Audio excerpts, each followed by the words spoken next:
ಅಂಜಲಿ ಹತ್ಯೆ ಪ್ರಕರಣ ಇಲ್ಲ, ಅರೆಸ್ಟ್ ಆಗಿದೆ. ಕಾನೂನು ಪ್ರಕಾರ ಏನು ಕಠಿಣವಾದ ಶಿಕ್ಷೆ ಅವ್ರಿಗೆ ಆಗಬೇಕು ಅದನ್ನು ಮಾಡ್ತೇವೆ.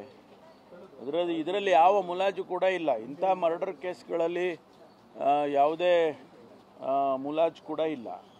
ಮತ್ತು ಪೊಲೀಸ್ನವ್ರದ್ದು ಲ್ಯಾಬ್ಸ್ ಇದೆ ಅಂತೇಳಿ ಇನ್ಸ್ಪೆಕ್ಟ್ರು ಅವರಿಗೂ ಸಸ್ಪೆಂಡ್ ಮಾಡಿದ್ದಾರೆ. ಈಗಾಗಲೇ ಅವ್ರ ಮೇಲೂ ಕ್ರಮ ತೊಗೊಂಡಿದ್ದಾರೆ. ಇಮಿಡಿಯೇಟಾಗೆ ಅವ್ರ ಕ್ರಮ ತಗೋಬೇಕಾಗಿತ್ತು. ಅದರಲ್ಲಿ ಲ್ಯಾಬ್ಸ್ ಆಗಿದೆ ಅಂತ ಹೇಳ್ಬಿಟ್ಟು ಅವರನ್ನು ಕೂಡ ಸಸ್ಪೆಂಡ್ ಮಾಡಿದ್ದೇವೆ. ಮುಂದಿನ ಕಾನೂನು ಪ್ರಕಾರ ಏನು ಕ್ರಮ ತಗೋಬೇಕೋ ಅದನ್ನು ಮುಂದುವರಿಯುತ್ತೆ. ಸರ್, ಈಗ ಹುಬ್ಬಳ್ಳಿಯಲ್ಲಿ ಕೊಲೆ ಮೇಲೆ ಹತ್ಯೆ ಆಗ್ತಾ ಇದ್ದಾವೆ, ಕಾನೂನು ಸುವ್ಯವಸ್ಥೆ ಹದಗೆಟ್ಟಿದೆ ಅಂತ ಬಿಜೆಪಿ ಆರೋಪ. ನಾವು ಈಗ ನಾನು ಕೂಡ ರಿವ್ಯೂ ಮಾಡಿ ಅದರ ಅಧಿಕಾರಿಗಳದ್ದು ಏನಾದರೂ ತಪ್ಪಿದ್ರೆ ಅಥವಾ ಬೇರೆ ಏನು ಫ್ಯಾಕ್ಟರು ಅದಕ್ಕೆ ಕಾರಣ ಅನ್ನೋದನ್ನ ಕಂಡುಹಿಡ್ಕೋಬೇಕಾಗುತ್ತೆ. ಈಗ ಪದೇ ಆ ರೀತಿ ಆಗ್ತಾ ಇರೋದ್ರಿಂದ. ನಾರಾಯಣ ಬಾಲರಾಜು ನರ್ಸರಿ ಕೃಷಿ ಮಾಡಿ ತಿಂಗಳಿಗೆ 5 ಲಕ್ಷ ಗಳಿಸ್ತಿದ್ದಾರೆ. ನೀವು ಕೂಡ ಅವರಿಂದ ಕಲಿಬೇಕಾ? ಅವ್ರ ಜೊತೆ ವಿಡಿಯೋ ಕಾಲ್ನಲ್ಲಿ ಮಾತಾಡಬೇಕಾ? ಈಗಲೇ ಫ್ರೀಡಮ್ ಆ್ಯಪ್ ಡೌನ್ಲೋಡ್ ಮಾಡಿ. ಏನು ಯಾವ ಫ್ಯಾಕ್ಟರು ಅನ್ನೋದು ಕಂಡುಹಿಡಿಬೇಕು. ಪೊಲೀಸ್ನವರಿಗೆ ಈಗ ನಾಳೆ ಈಗಾಗಲೇ ನಾನು ADGPಗೆ ಕಳಿಸ್ತಾ ಇದ್ದೀನಿ.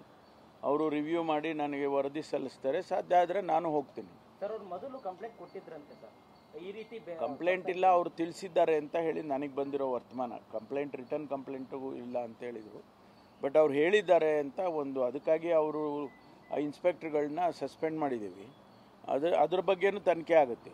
ಅಂದರೆ ಅವರು ನಿಜವಾಗೂ ಅವರು ತಿಳಿಸಿದ್ರ ಏನು ಅಂತೇಳಿ ಅವರ ಪೇರೆಂಟ್ಸ್ ಕಡೆಯಿಂದ ನಾವು ಹೇಳಿದ್ವಿ ಮೊದಲೇನೆ ಅಂತ ಹೇಳಿದ್ರಂತ. ಅದಕ್ಕೆ ಸಸ್ಪೆಂಡ್ ಮಾಡಿದ್ದಾರೆ.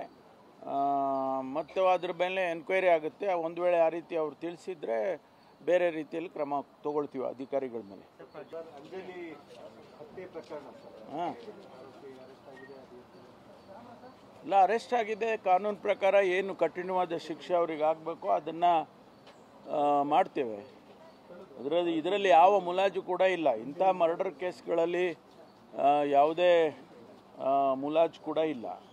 ಮತ್ತು ಪೊಲೀಸ್ನವ್ರದ್ದು ಲ್ಯಾಬ್ಸ್ ಇದೆ ಅಂತೇಳಿ ಇನ್ಸ್ಪೆಕ್ಟ್ರು ಅವರಿಗೂ ಸಸ್ಪೆಂಡ್ ಮಾಡಿದ್ದಾರೆ. ಈಗಾಗಲೇ ಅವ್ರ ಮೇಲೂ ಕ್ರಮ ತೊಗೊಂಡಿದ್ದಾರೆ. ಇಮಿಡಿಯೇಟಾಗೆ ಅವ್ರ ಕ್ರಮ ತಗೋಬೇಕಾಗಿತ್ತು. ಅದರಲ್ಲಿ ಲ್ಯಾಬ್ಸ್ ಆಗಿದೆ ಅಂತ ಹೇಳ್ಬಿಟ್ಟು ಅವರನ್ನು ಕೂಡ ಸಸ್ಪೆಂಡ್ ಮಾಡಿದ್ದೇವೆ. ಮುಂದಿನ ಕಾನೂನು ಪ್ರಕಾರ ಏನು ಕ್ರಮ ತಗೋಬೇಕೋ ಅದನ್ನು ಮುಂದುವರಿಯುತ್ತೆ. ಸರ್, ಈಗ ಹುಬ್ಬಳ್ಳಿಯಲ್ಲಿ ಕೊಲೆ ಮೇಲೆ ಹತ್ಯೆ ಆಗ್ತಾ ಇದ್ದಾವೆ, ಕಾನೂನು ಸುವ್ಯವಸ್ಥೆ ಹದಗೆಟ್ಟಿದೆ ಅಂತ ಬಿಜೆಪಿ ಆರೋಪ. ನಾವು ಈಗ ನಾನು ಕೂಡ ರಿವ್ಯೂ ಮಾಡಿ ಅದರ ಅಧಿಕಾರಿಗಳದ್ದು ಏನಾದರೂ ತಪ್ಪಿದ್ರೆ ಅಥವಾ ಬೇರೆ ಏನು ಫ್ಯಾಕ್ಟರು ಅದಕ್ಕೆ ಕಾರಣ ಅನ್ನೋದನ್ನು ಕಂಡುಹಿಡ್ಕೋಬೇಕಾಗುತ್ತೆ. ಈಗ ಪದೇ ಆ ರೀತಿ ಆಗ್ತಾ ಇರೋದ್ರಿಂದ ಏನು ಯಾವ ಫ್ಯಾಕ್ಟರು ಅನ್ನೋದು ಕಂಡುಹಿಡಿಬೇಕು. ಪೊಲೀಸ್ನವರಿಗೆ ಈಗ ನಾಳೆ ಈಗಾಗಲೇ ನಾನು ADGPಗೆ ಕಳಿಸ್ತಾ ಇದ್ದೀನಿ. ಅವರು ರಿವ್ಯೂ ಮಾಡಿ ನನಗೆ ವರದಿ ಸಲ್ಲಿಸ್ತಾರೆ. ಸಾಧ್ಯ ಆದರೆ ನಾನು ಹೋಗ್ತೀನಿ. ಸರ್, ಅವರು ಮೊದಲು ಕಂಪ್ಲೇಂಟ್ ಕೊಟ್ಟಿದ್ರಂತೆ ಸರ್, ಈ ರೀತಿ ಕಂಪ್ಲೇಂಟ್ ಇಲ್ಲ, ಅವರು ತಿಳಿಸಿದ್ದಾರೆ ಅಂತ ಹೇಳಿ ನನಗೆ ಬಂದಿರೋ ವರ್ತಮಾನ. ರಿಟರ್ನ್ ಕಂಪ್ಲೇಂಟು ಇಲ್ಲ ಅಂತ ಹೇಳಿದರು. ಬಟ್ ಅವ್ರು ಹೇಳಿದ್ದಾರೆ ಅಂತ ಅದಕ್ಕಾಗಿ ಅವರು ಆ ಇನ್ಸ್ಪೆಕ್ಟರ್ಗಳನ್ನ ಸಸ್ಪೆಂಡ್ ಮಾಡಿದ್ದೀವಿ. ಅದ್ರ ಬಗ್ಗೆನೂ ತನಿಖೆ ಆಗುತ್ತೆ. ಅಂದರೆ ಅವರು ನಿಜವಾಗೂ ಅವರು ತಿಳಿಸಿದ್ರ ಏನು ಅಂತೇಳಿ ಅವರ ಪೇರೆಂಟ್ಸ್ ಕಡೆಯಿಂದ ನಾವು ಹೇಳಿದ್ವಿ ಮೊದಲೇನೆ ಅಂತ ಹೇಳಿದ್ರಂತ. ಅದಕ್ಕೆ ಸಸ್ಪೆಂಡ್ ಮಾಡಿದ್ದಾರೆ. ಮತ್ತು ಅದ್ರ ಮೇಲೆ ಎನ್ಕ್ವೈರಿ ಆಗುತ್ತೆ. ಒಂದು ವೇಳೆ ಆ ರೀತಿ ಅವ್ರು ತಿಳಿಸಿದ್ರೆ ಬೇರೆ ರೀತಿಯಲ್ಲಿ ಕ್ರಮ ತಗೊಳ್ತೀವಿ ಅಧಿಕಾರಿಗಳ ಮೇಲೆ.